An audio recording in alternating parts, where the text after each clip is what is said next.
Al igual que ha existido una evolución en la teoría de la humanidad, también en la diálisis ha existido una evolución.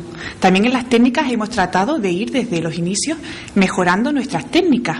Por lo tanto, hemos tenido que pensar cuál es la mejor forma de dializar a nuestros pacientes. Y así hemos mejorado y hemos llegado a técnicas como la hemodiafiltración online. Esta hemodiafiltración en línea se podría decir que es una de las técnicas más novedosas en la actualidad. Primero querría repasar cuál es la función del riñón, porque con la diálisis lo que buscamos es realizar la función del riñón.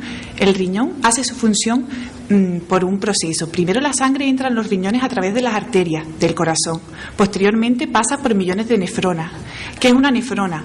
La nefrona es la unidad estructural y funcional del riñón, que actúa como filtro para la sangre.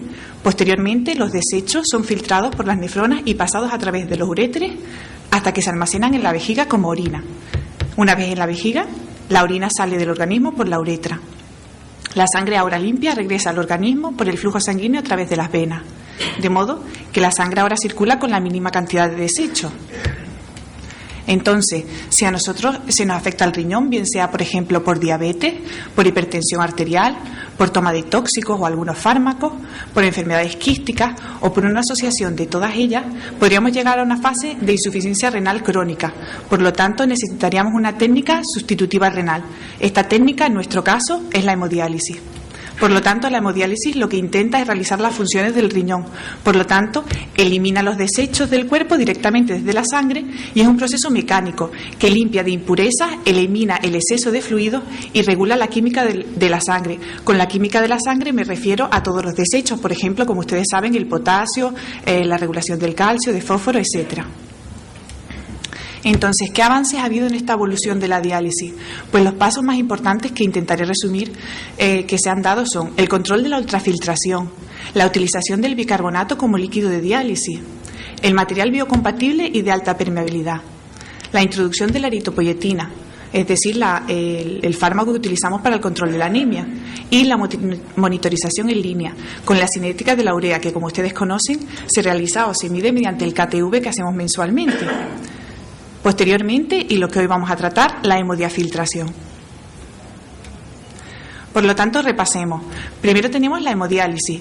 Es un transporte preferentemente difusivo, es el mecanismo por el que funciona. Otras técnicas, por ejemplo, la hemofiltración, que es un transporte que denominamos convectivo puro, que es lo que más se parece a la función del riñón. Y ahora sí, llegamos a la hemodiafiltración, que es la combinación de la hemodiálisis y la hemofiltración y que realiza un transporte convectivo y difusivo. Y posteriormente veremos cuáles son sus ventajas. Entonces, un poco de historia. Ya en el año 67 se desarrolló la hemofiltración por unos trabajadores Henderson y Kelhorst. Posteriormente, en el 1977, se describió la primera hemodiafiltración y en el 84 Canot propuso la preparación del líquido online.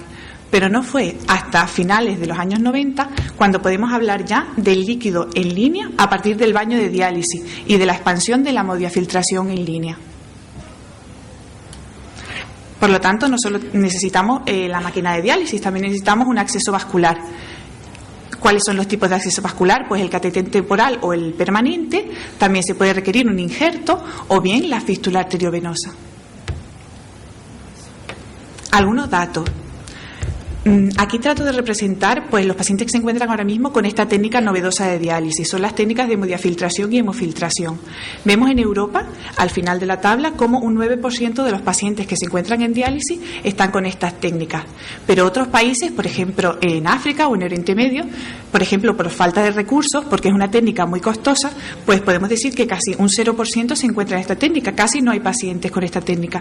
También esto ocurre quizás también por los costes en Norteamérica.